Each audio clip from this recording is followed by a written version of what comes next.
Farm for Profit Podcast. Take a listen, have a blast. Farm for Profit Podcast. Learn about farming while having a laugh. Farm for Profit Podcast. Hey, listeners, welcome back to the Farm for Profit Podcast. This is Tanner. This is Corey.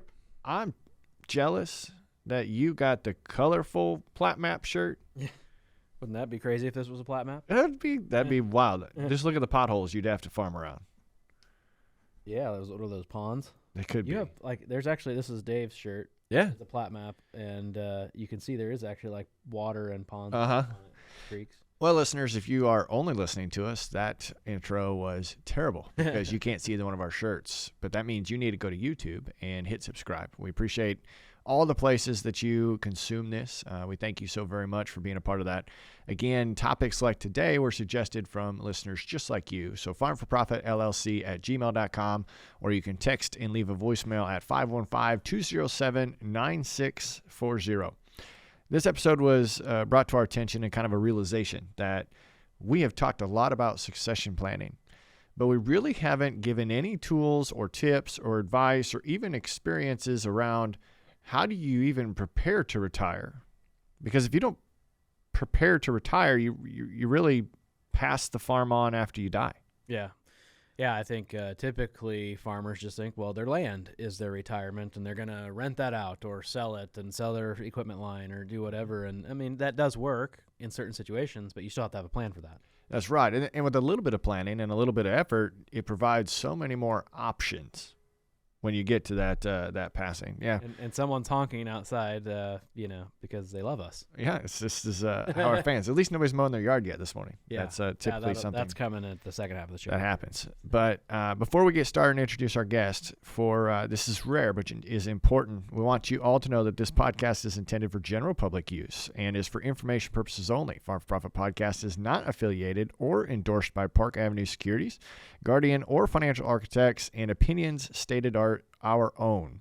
By providing this content, Park Avenue Securities LLC is not undertaking to provide investment advice or recommendations for any specific individual or situation, or to otherwise act in fiduciary capacity. Please contact a financial representative for guidance and information that is specific to your individual situations. You know the show is going to be good if it comes with a disclaimer. Basically says, you're a big boy or a big girl, make your own decisions. Hopefully you can think from some of the conversations we have in your own brain and come up with some great ideas. That's right. So enough of us. Let's get to our guest today. Welcome to the podcast, Levi Morrissey. It's good to be here, guys. It's super good to be here. It's a cool place to hang out, isn't it? It is really cool. I was very impressed with it. I got a construction background and really like the building. I think this really is the like first time horses are in the parking lot. Yes. Yeah, I'm Horses in the back. yes. Yeah, they are literally in the back. They're down the road, really. I'm one of those guys, or married into This is one how of you those. know- I'm married in. Married one of those I girls. married one of those This girls. is how you know he's really good at finances, because he has horses and still can talk about finances. Yeah, I mean, they say like the best way to become a millionaire with horses is to start with $2 million. Yeah, there you go. It'll whittle you down pretty quick. Yep.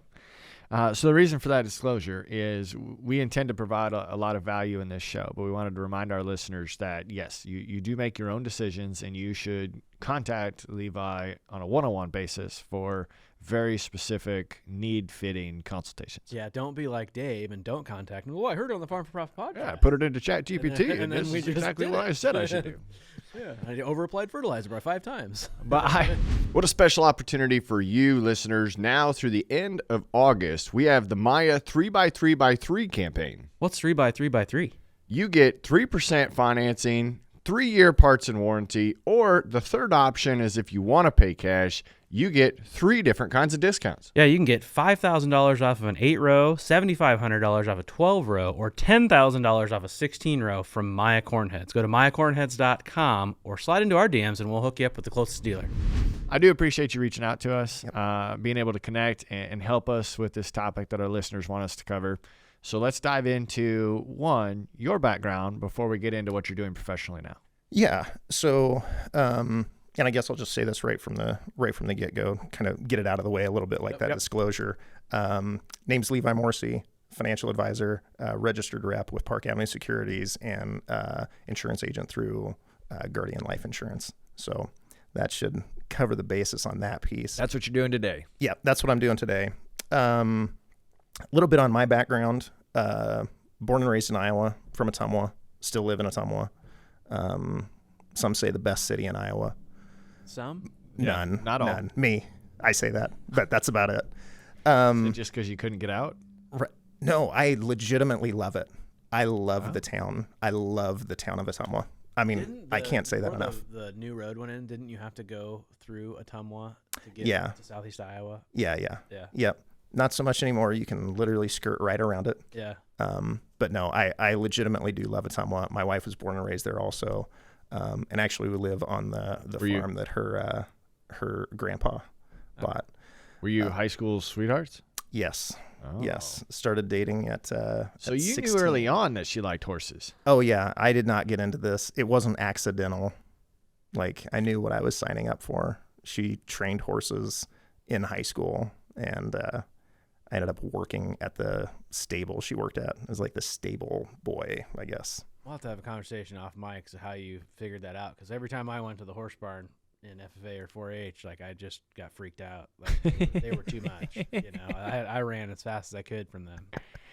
Yeah, I think because I grew up in town, I did not grow up on a farm. I just didn't know. Yeah. I just didn't know. Yeah. And then once you're hooked, you're kind of in it. And now now all my kids are in it too. So it just is what it is. But so born and raised here in Iowa. And yeah, grew up construction background. My parents had rental properties growing up. And dad did construction in the summer. He was a teacher. Yep. For most of my young life. So grew up doing a lot of construction on rental properties. And then once I got to be, 20, I think I bought my first flip house. Okay. Which kind of turned into a slow death roll. Yeah. 'Cause that was like, housing crash, Right. like all of that, in whatever that would have been, 07, Yeah. 08. And And you're using you're using 1031 in that change, right? You made money in a rental house or in a flip house? yeah, so that was kind of the plan. Ended up just keeping most of them. Like, originally I was going to flip. Yeah. And then we ended up keeping a lot of rentals. Yeah. And we did some flips, 10 or 15 over the course of a few years. Yeah. But yeah, owned a construction business and got some just financial advice that I think was very standard. Yeah. The construction business was going good for me. Mm-hmm. The house flipping business was going good. The rental business was going good. And just like farming, sometimes things are hitting on all cylinders and you have a pile of money sitting around. Well, I was maybe smart enough to know or uneducated enough to know that I needed to go talk to somebody. Yeah. Because that really wasn't, I was, I'm the swing a hammer guy. Yeah. Right.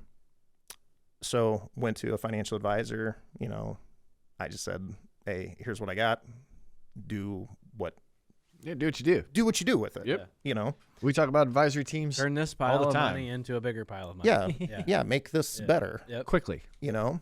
And as that, which was fine. Yeah. As long as things were hopping along well. Right. Right. Mm-hmm. Then I started having kids. My wife and I started having kids, which slowed down the process of me flipping homes. Absolutely.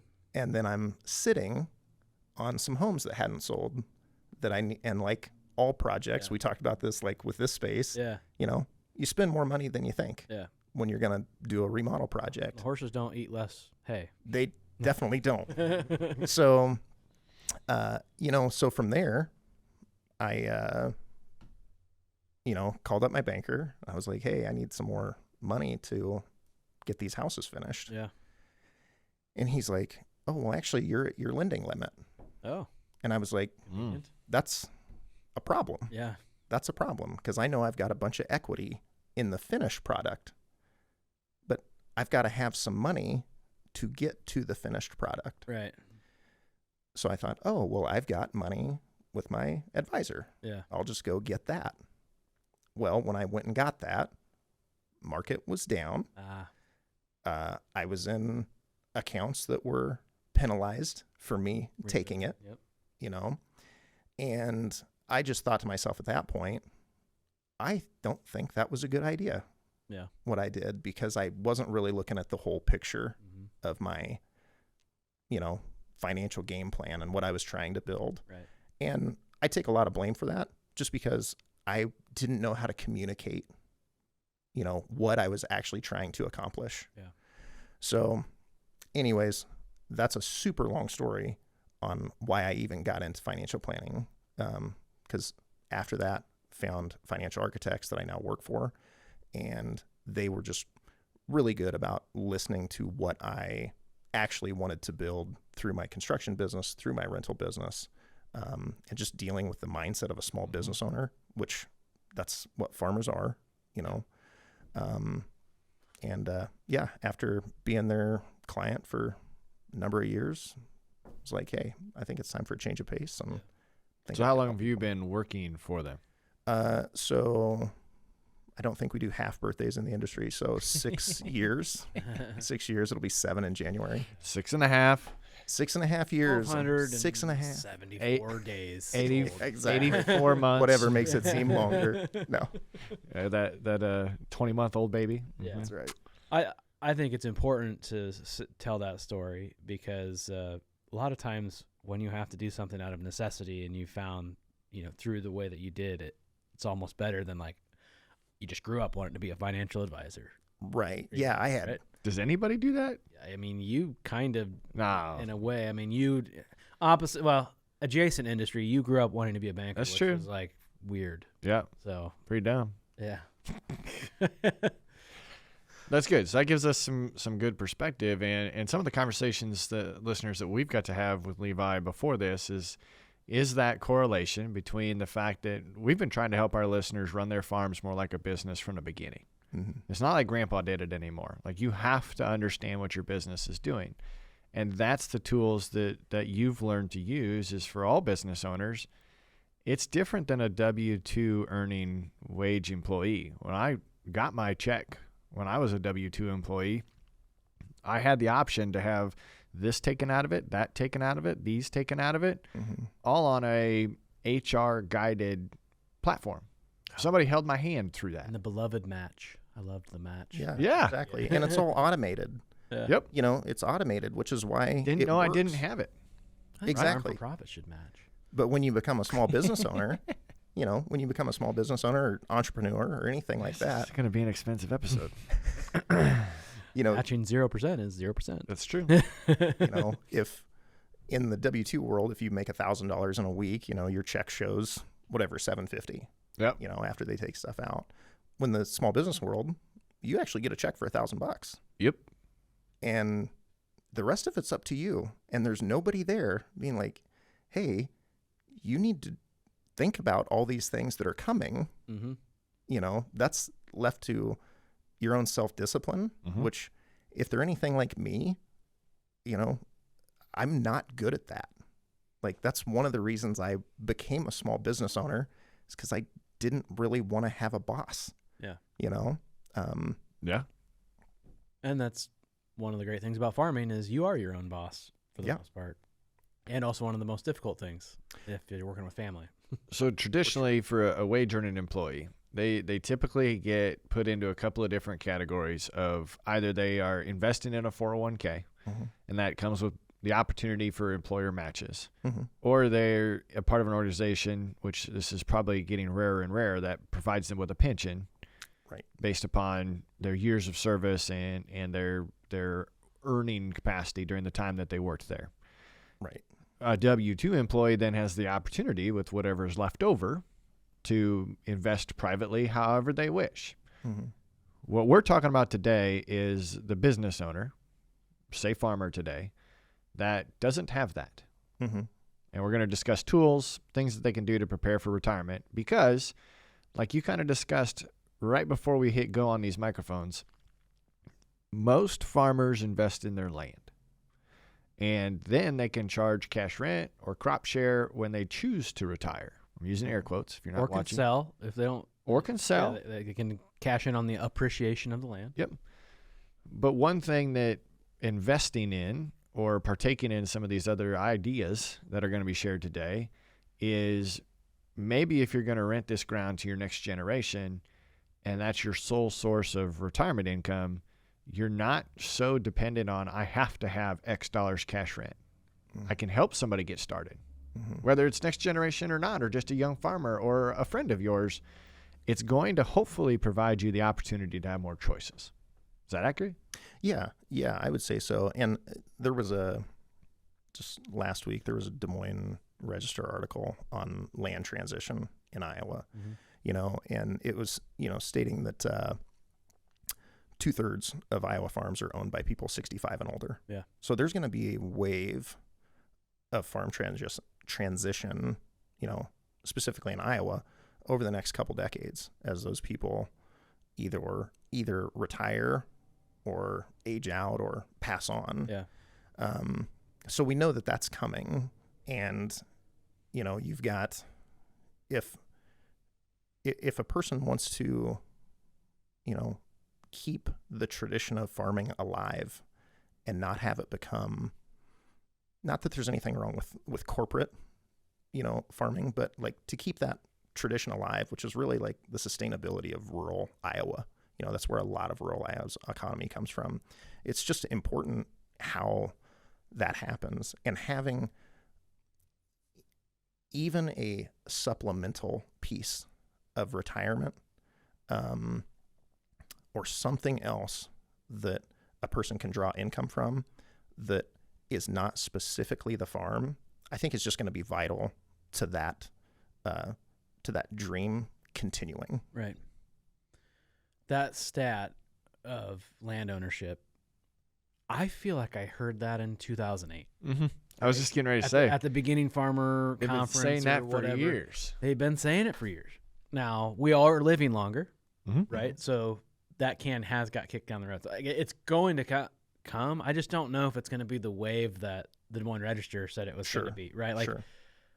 because And is there a lot more people that have the plans in place to transition it to the next generation? correct. It may transition quietly Yeah. For sure. because it may transition to the heirs, and the heirs may keep it as an investment. Mm-hmm. Yep. Yeah, that's absolutely a possibility. Yeah.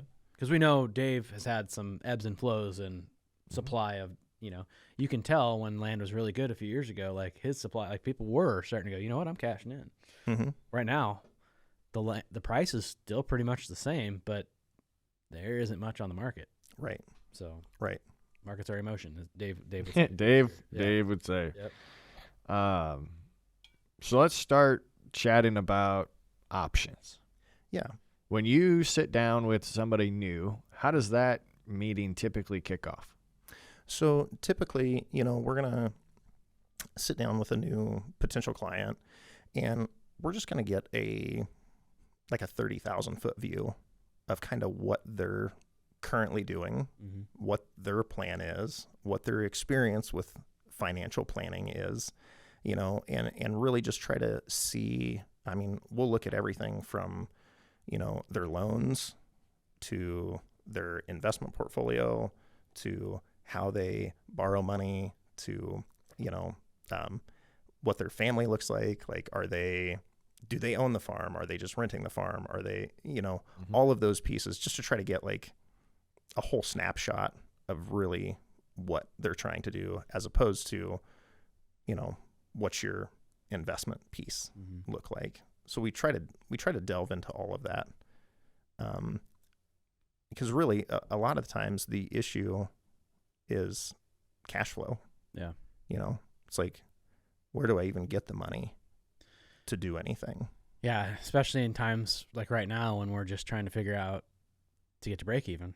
Yeah. And with some of the markets, so much of our capital that we do get, it seems like the year or two that we get it every now and then gets put back into the stuff that's been getting kicked down the road in new equipment or tile or, fertilizer, whatever.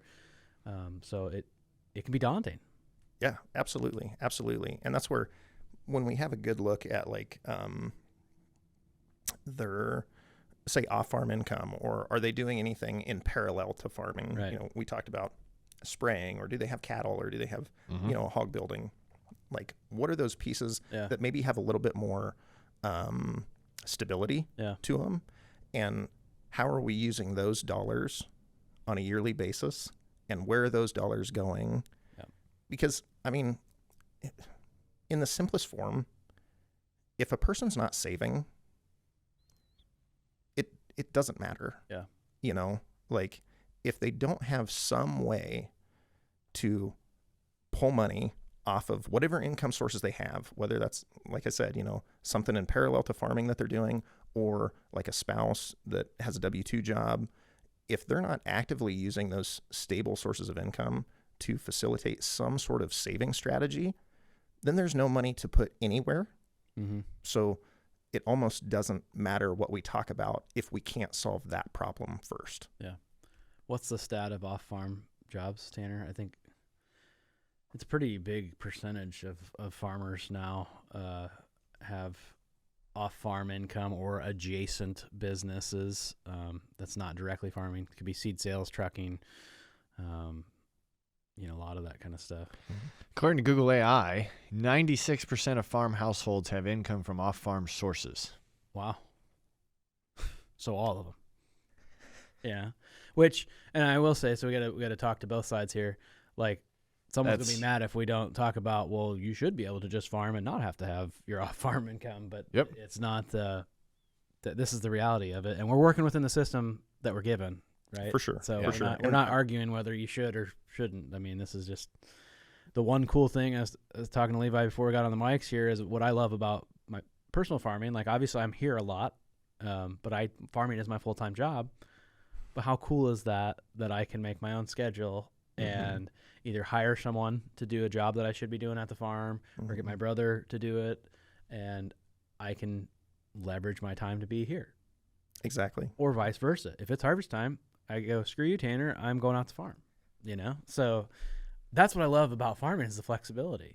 Yeah, absolutely. And that's, I mean, that tracks with, you know, most small business owners that I talk to, be it farmers or, you know, the guy that owns a plumbing company. Yeah. You want to go to your kid's ball game at 2 in the afternoon? Go. They go. Yeah. They go. Yep. And obviously that comes with positives and negatives, you know, and we were talking about this too. There's kind of two types of entrepreneurs, you know. There's the guy that wants to build his business and build a brand and make something sustainable, that maybe there can be an exit event at some point where they're able to sell this thing because they have management in place and they have a sellable business. Yep. And then there's the guy that just doesn't want a boss. Yeah. And he's totally content making the same wage he was making at his previous company. He just doesn't want to answer to anybody. Yeah. And that's okay too. And that's another part of that initial like discovery meeting that we have with people. It's like, you know, not to fit people in two categories, but that's most of what happened, you know, what we get to. Correct. It's not passive and driver, but it's kind of the same situation of there's somebody that will push to maximum potential, and others that want the lifestyle. Yeah. And the planning for those people, for those two different branches of people, are going to be different. You know, the guy that just doesn't want a boss, like, he's typically, his or her vision of what retirement's going to look like is going to be the same as if he was still working for whatever company he worked at, like a W-2 mindset. It's Wants like a monthly check, wants a biweekly check. Exactly. Wants something that he knows or she knows in retirement. I have X dollars a month that I get to choose to spend, you know, my groceries, my hobbies, my travel, my expenses. Right. And then the more entrepreneurial mindset, they may have a large exit event, or they may have an exit event at some point. They are probably going to turn right back around and do something else with that. So they typically have the mindset that I'm always going to be bringing in money in some way, shape, or form, you know. And I think a lot of that, I think farmers tend to fall into that category. Like, I don't know that I'll ever really retire, you know. I have that wrote down. Farm till I die farmers. Yeah. Right. That is the typical way it used to work. And a lot of people still think that way, but I do think a lot of people are now going, you know, maybe I would like to retire. Mm-hmm. So what do you tell the farm till I die farmers, even if that's their mentality? Why do they need a retirement? That almost becomes more of a psychological question, because there's a lot to that. I mean, there's like, why don't they feel like they can? Because they have a, like, I want to work harder than everybody else mentality. Yeah. They have an identity. Their full identity is based in farming, There's also a fear. Yeah. If I turn this over, they may ruin it. Right. So like a fear of control. Yep. I think they love it so much. I think it's a lifestyle. Mm-hmm. That it's something that they can leverage, maybe some newer technology to do a little less of the labor side. Right. And it's their hobby. Mm-hmm. Yeah. It's their identity, like you said. And that's the thing. And then the question becomes, it's like, okay, how can we turn it? How can we have that, but reduce the stress level? Right. So what levers can we pull? Which, like you said, one of them is technology. Yeah. One of them is, maybe hiring things out, or, paying somebody to do more custom work, or whatever, or reducing the size of the actual acres you farm. Yeah. And I think you can have that mentality, but it's also an insurance policy. Like, we know cancer happens. We know accidents happen. We know, you might have to go to a potential care facility at some point, which is extremely expensive. For sure. Right? Like, for sure. Which no one plans for that stuff. That's correct. Yeah. Right? Yeah. As you shouldn't, but it's nice to kind of have something on the back burner that could help with it. Yeah, for sure. And I mean that, when we look at, the things that can like really sideline income, it's like, well, you can get sued, Yep. You can get injured or disability or go into a care facility, Yeah. Or you die. Like, yeah, it's an interesting perspective. I got a neighbor who's a doctor and, makes life choices financially because some doctors face death every day and they see it. Mm-hmm. So, some philosophies is, well, what's the point in me saving up all this money because I may die before I get to use it? So I'm going to spend it now. Mm-hmm. Or I'm going to spend a portion of it. Or how do you financially balance this? I mean, now we're 30 minutes into the episode and we really haven't given our audience any tools, any products, any methods that we can start to prepare for that. I mean, we've had episodes that talk about why farmers don't retire, where the transition can start, how do you have those conversations. But say I am aware that I want to transition this farm to the next generation. I know that I've got somebody within my family or within my network that I want to continue my operation. So I plan to retire before I die. Yep.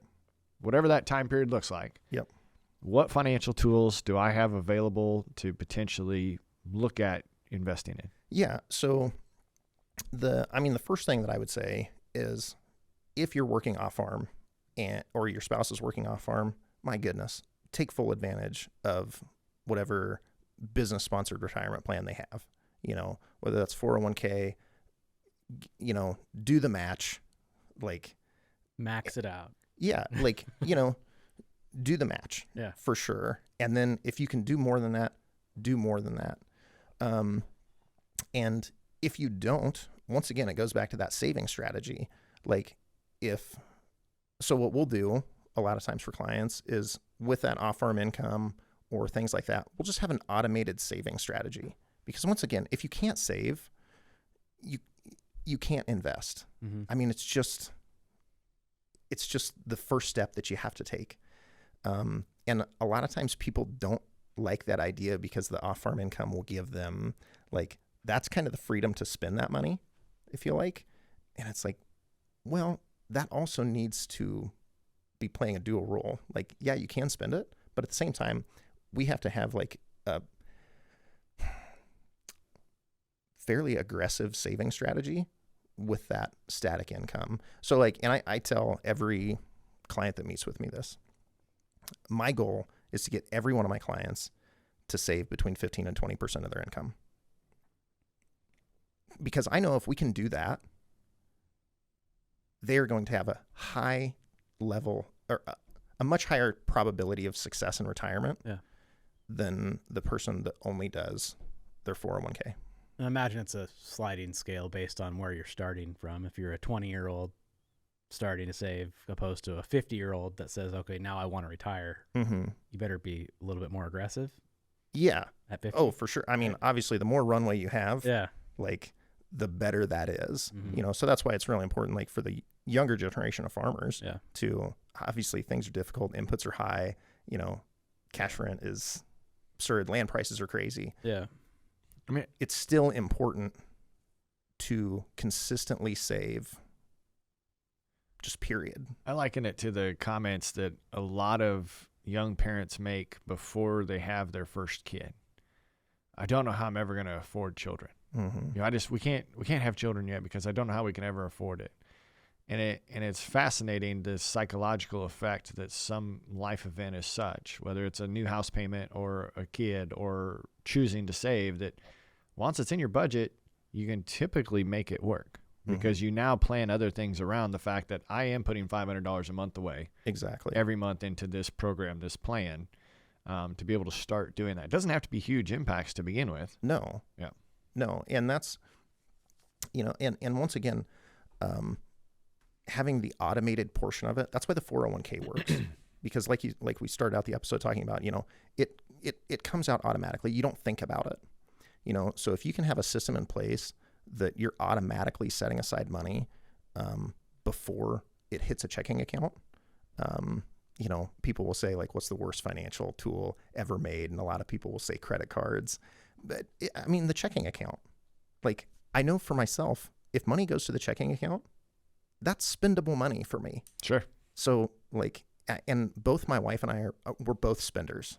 Like, I am not a saver by nature. So, like, for people that would say, oh, well, you know, You got horses. We got it. Yeah, exactly.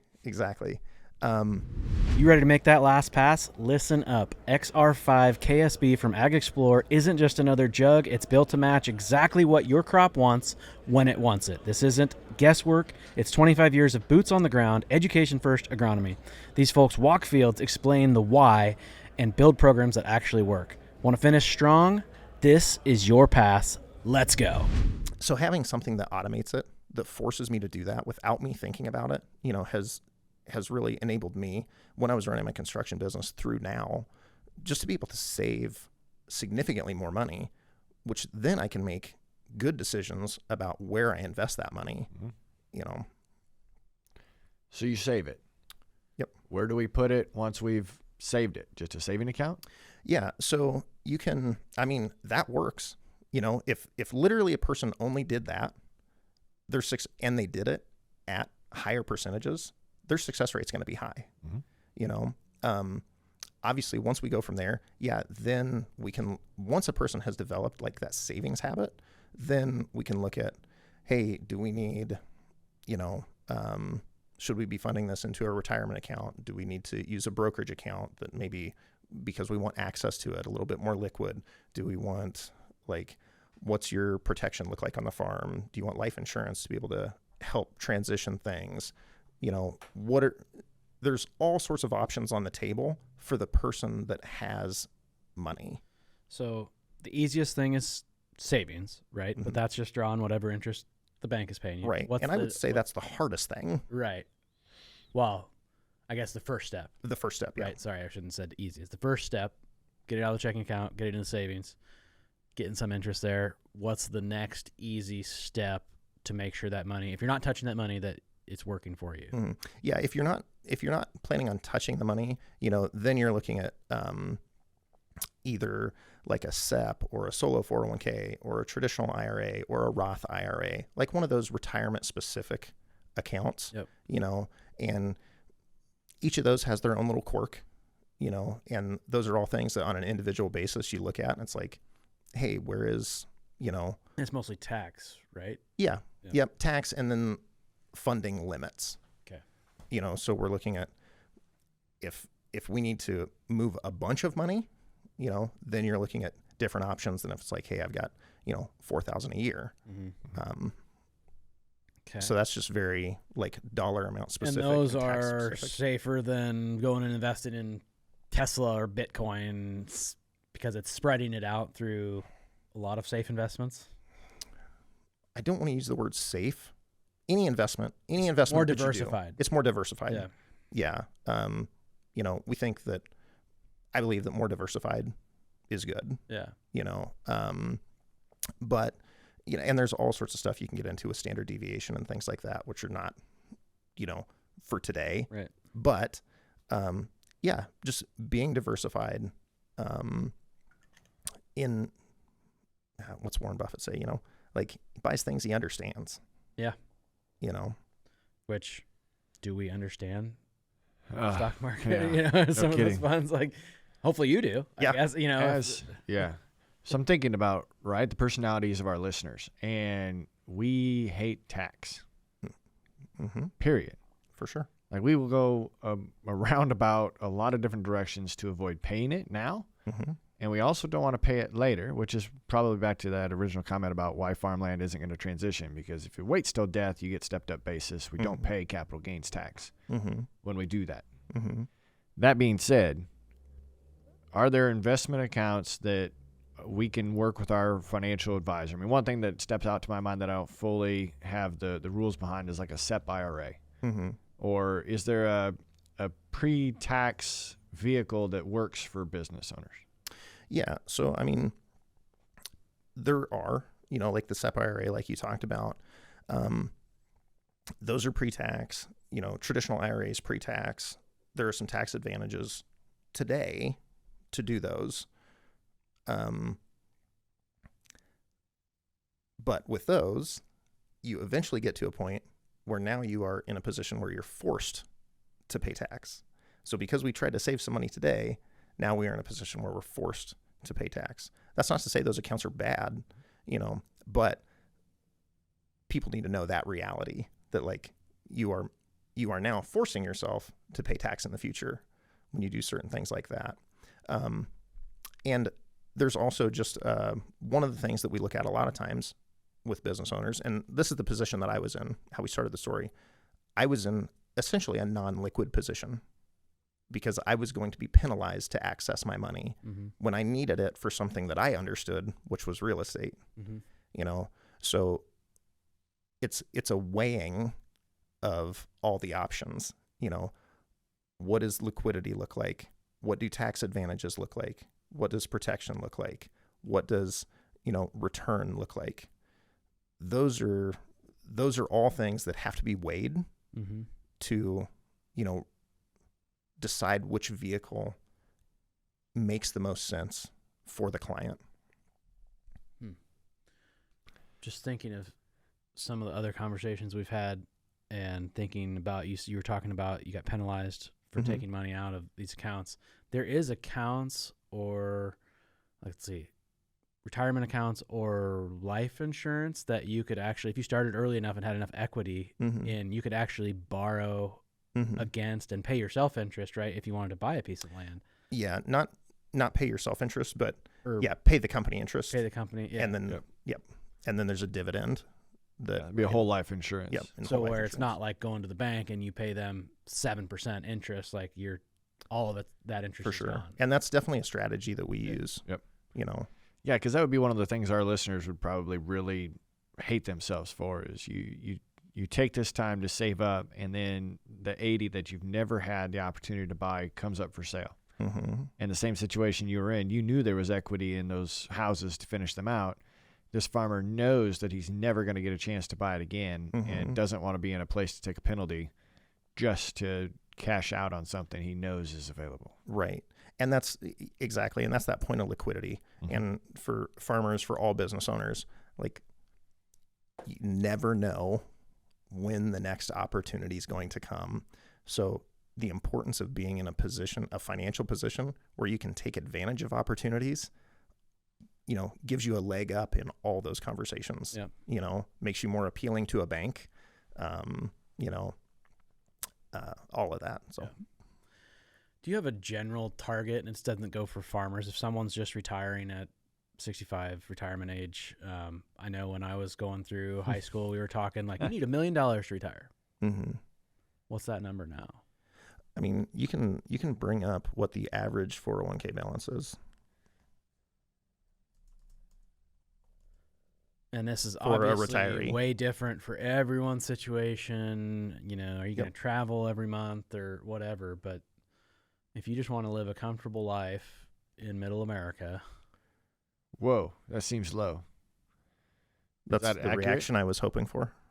So according to the Google search I just put in here, the average 401k balance at retirement age can depend and vary, but according to the data, the average 401k balance for 65 and older is approximately $272,588. And that's the average, not the median. Yep. Whoa. We don't save for retirement. How do people make that's it? not 2 years in a nursing home. How do you make it on $278,000? Is that because they're relying on, I don't even look much into it. What's the government? Social program? Security, Social Security, yeah. there's some reliance on that. I think it's this is my opinion. Yeah. Culturally, we're very, I want what I want now. Yeah. And that's where There is something to that, though, because I see so many people retire and they're going to travel and all that, and all of a sudden they're just health issues and all that. And like so there is, I think, a little bit of mentality of like, I'm just going to live now because I'm young enough sure. and healthy enough and I can enjoy it. And right? yeah, and like I said, I'm a spender. I love spending money. It's one of my favorite pastimes. Yeah. But yeah, like I think this, just with that saying, if the average balance is $292,000, if a person is making $100,000 a year, that's less than 3 years. Yes. Pretty. So I think there's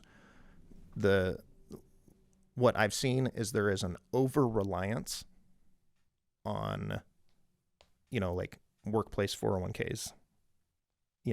There's an over-reliance on Social Security. And then it puts people in a position where, because actually, back to your point about how do I afford kids, like you just figure it out. Yep. And at this point, if somebody comes to me and they're 65 and this is what they have, and they're like, Levi, how do I fix this? I said, we don't. We work. We don't. We don't either retire. continue working, or like, here's how we can most efficiently get the most money to you from what you have. Mm-hmm. But because there's no runway, I'm an advisor. I'm not a magician. Yeah. Yeah, and I just pulled it up because I remembered very minimally about how a Social Security benefit is calculated. Mm-hmm. So if that's something that our listeners relying on or hoping, that's calculated on your 35 highest earning years throughout your career. We've said forever farmers are lucky to get 40 crops. Yep. So it's pretty much every year of a farmer's career is factored into this. The earnings from those are indexed and summed, then divided out and averaged. What are farmers very good at doing? Averaging, spreading out their costs. Showing no income. Yeah. So you have 35 years of no income. Right. Or 30 years of no income and 5 years of I bit the bullet and paid the tax. Yep. Whoa. And that's why I'm saying, like, there is nothing wrong with tax deferral at all. But to be overly obsessed with it could, like, all things have the potential to, like, bite you in the tail down the road. That's why diversification matters. Exactly. So far we've identified we need to figure out a way to automate our savings, because if it's out of sight, out of mind, it's probably going to be the most successful. So one, you got to figure out how you can save. Mm-hmm. Then it's baby steps and connecting with someone that understands what's going on. You mentioned invest in things that you know. So if that's a savings account at your bank and that's what you know, fine. Mm-hmm. If that's contacting someone and opening a brokerage account and picking John Deere stock because it's the only color you've ever farmed with, fine for you. But there are other accounts, like you mentioned, that, whether it's a mutual fund type or something that's got diversified portfolio of investments. We mentioned a SEP IRA. Mm-hmm. I believe individual business owners can also have their own 401k. Yep. You can do a solo 401k. Sure. I mean, Yep. So there's a lot of tools available. There are a lot of tools available. And I go ahead. No.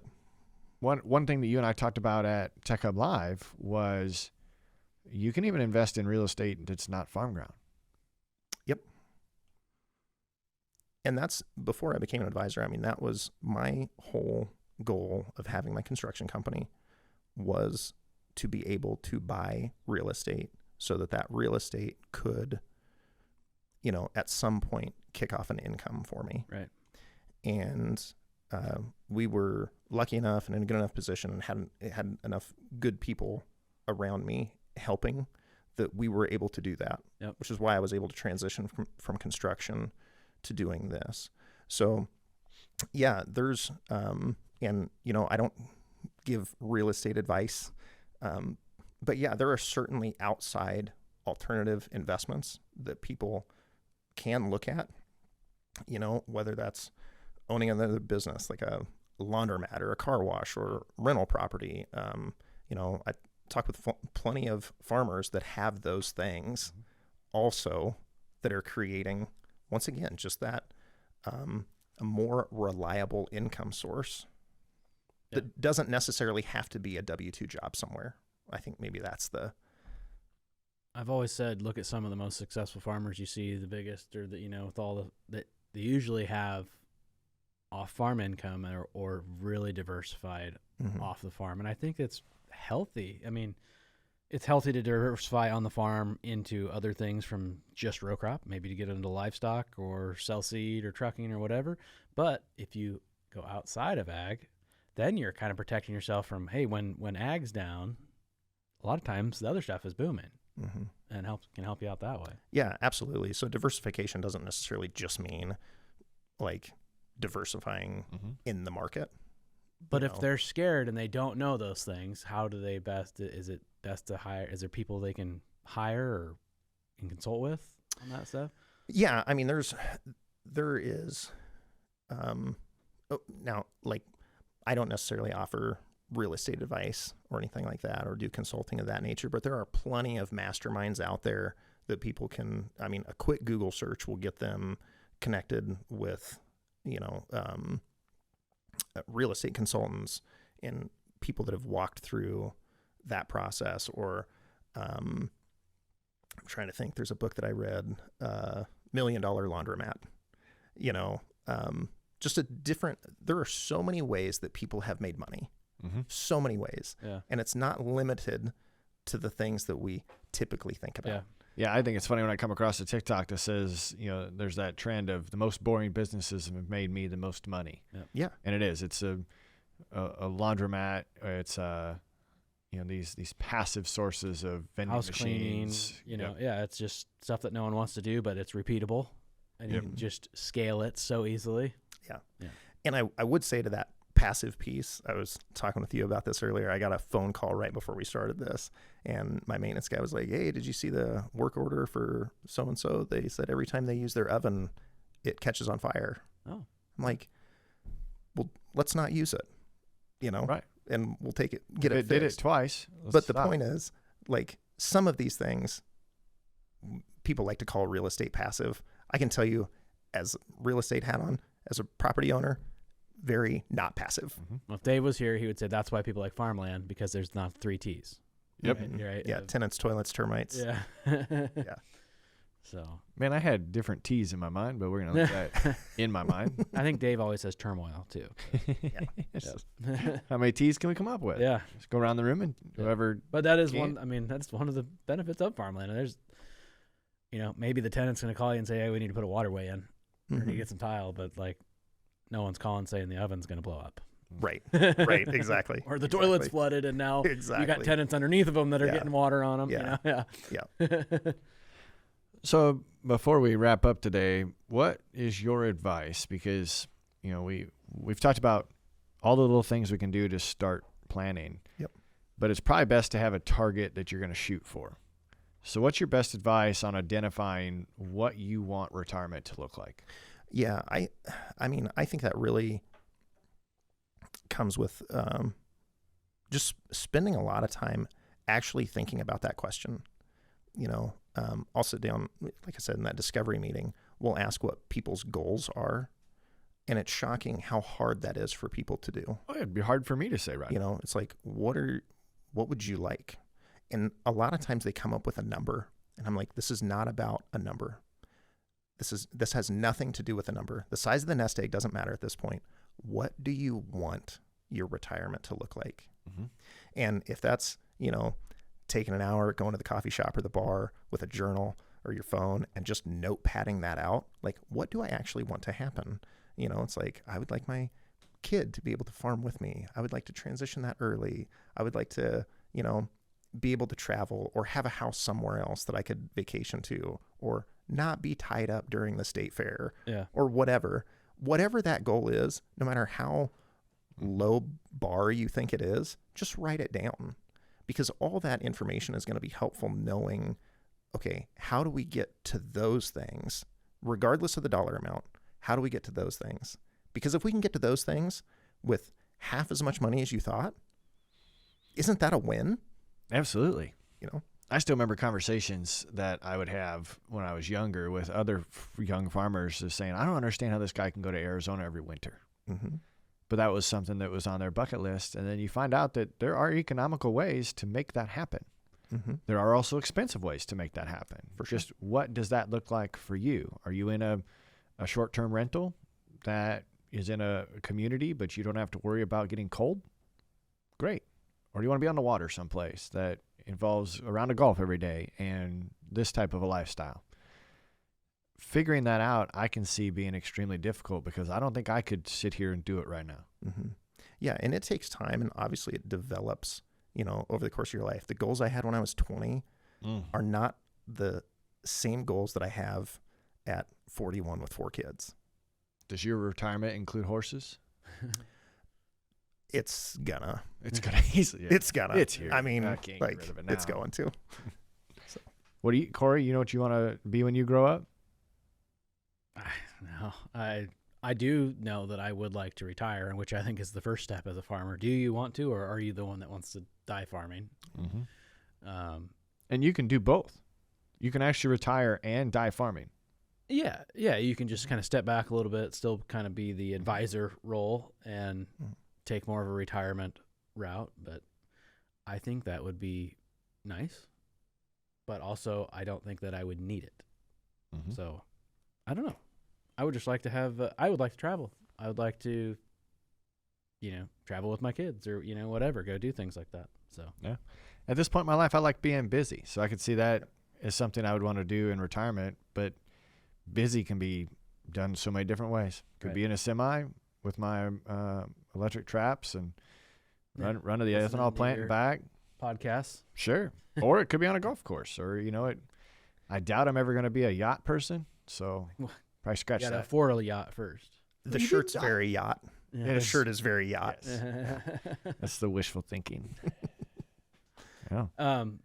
We started this because of farm transitions and like wanting some tools, but like, and you said you sell life insurance and things like that too. Yep. So just very briefly touch, like, how can that help in that transition?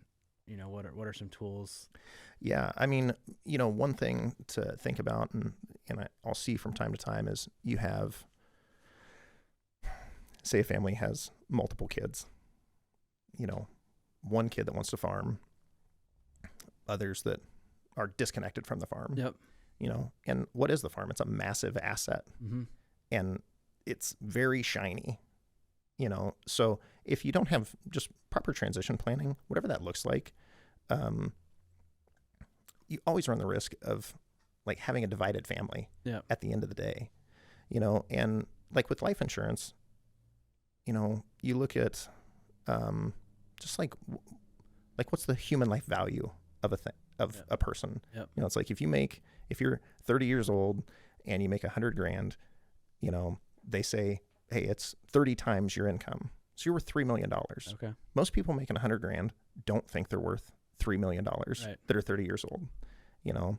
And so just having proper protection in place, and then possibly using that as a strategy to be able to allow that kid that is farming, you know, if mom and dad have life insurance in whatever form. It doesn't have to be, like fair and equal are not the same. Yeah. I've heard that on, Yeah. your podcast Yep. before, like, and it's completely true.